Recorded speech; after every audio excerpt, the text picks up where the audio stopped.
আসসালামু আলাইকুম। ইউটিউবকে ক্যারিয়ার হিসেবে নেওয়া যাবে কিনা? অনেকেই কিন্তু প্রশ্ন করে থাকেন বা অনেকের ভিতরে এই জিনিসটা ঘুরপাক খায় যে আসলে ক্যারিয়ার হিসেবে নেওয়া যাবে কিনা?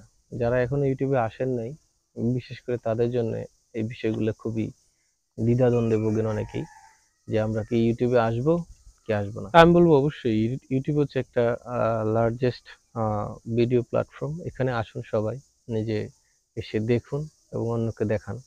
এটা আমার আগে থেকেই এই জিনিসটা সবাইকে আমি ইনভাইট করি যে আসলে এটা একটা ভালো একটা মাধ্যম। এখানে আপনি আসবেন, আপনি নিজেও দেখবেন, অন্যকেও দেখাবেন। মূল কথাটা হচ্ছে ক্যারিয়ার হিসেবে নেওয়া যাবে কিনা। আমি যে জিনিসটা বলবো, যারা নতুন আসতে চাচ্ছেন, তারা আসলে শুরুতে ক্যারিয়ার হিসেবে একেবারে এটাতেই মানে আপনার রুজি-রোজগার ওইরকমটা যেন না হয়, ওইরকম চিন্তা করবেন। আ অর্থাৎ অক্সিলারি পেশা হিসেবে এটাকে নিবেন। কারণ এটাতে অনেকটা সময় দিতে হয়। আসলে অনেক বিষয়গুলো আছে যা আপনি খুবই দক্ষ হওয়ার পরেও আপনার এটাতে এক্সপেরিয়েন্স এর বিষয়ও আছে অনেকটা।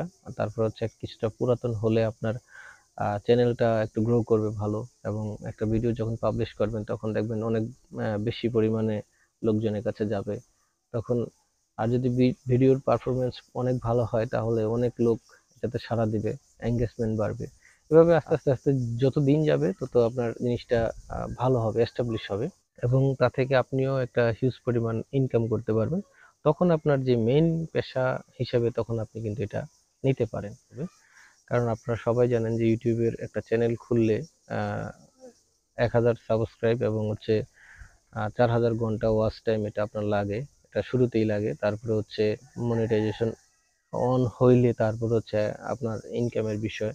এর ভিতরে আরো কিছু বেসিক বা ছোটখাটো অনেকগুলো আ সেটিংস রয়েছে বা আমি বলব যে প্রায় বছরখানেক সময় লাগে মানুষের আসলে নরমালি আ যদি আপনার একটা চ্যানেলকে পরিপূর্ণভাবে সাজিয়ে এপ্লাই করে একবারে আ ইনকামের পর্যায়ে যেতে আরকি। তো ইনকামের শুরু পর্যায়ে কিন্তু খুব বেশি ইনকাম আসলে আসে না। ওইরকমটা মনে করার কোনো নেই যে খুব মানে আমি ইনকাম শুরু করেছি মানে অনেক কিছু পেয়ে যাচ্ছি এরকম না। ২-১ জন আছে ব্যতিক্রম হতে পারে যাদের ভাইরাল টপিকে যদি কিছু করতে পারে তাহলে হয়ে যায়। তো সর্বশেষ আমি এই কথাটাই আপনাদেরকে বলব যে ক্যারিয়ার হিসেবে নিতে গেলে আপনাকে অবশ্যই একটু কিছুদিন অন্য যেই পেশাতে আছেন, সেই পেশাটাই ধরে রেখে আপনাকে কাজ করতে হবে। তাহলে দেখা গেছে কি আপনার ওই পেশা থেকে আ যতটুকু অর্জন সেটা দিয়ে আপনার আ রুজি-রোজগারটা হবে আরকি। তো বন্ধুরা এই ছিল আজকের এই ভিডিও। ভিডিও ভালো লাগলে প্লিজ আমাদের চ্যানেলটাকে জাস্ট সাবস্ক্রাইব করবেন। টপি থেকে দেখলেও সাবস্ক্রাইব করবেন। আর যদি ফেসবুক থেকে দেখেন তাহলে পেজটাকে ফলো দিবেন। ভালো থাকবেন। কথা বলব নতুন কোনো ভিডিওতে, নতুন কোনো বিষয় নিয়ে। আল্লাহ হাফেজ। আসসালামু আলাইকুম।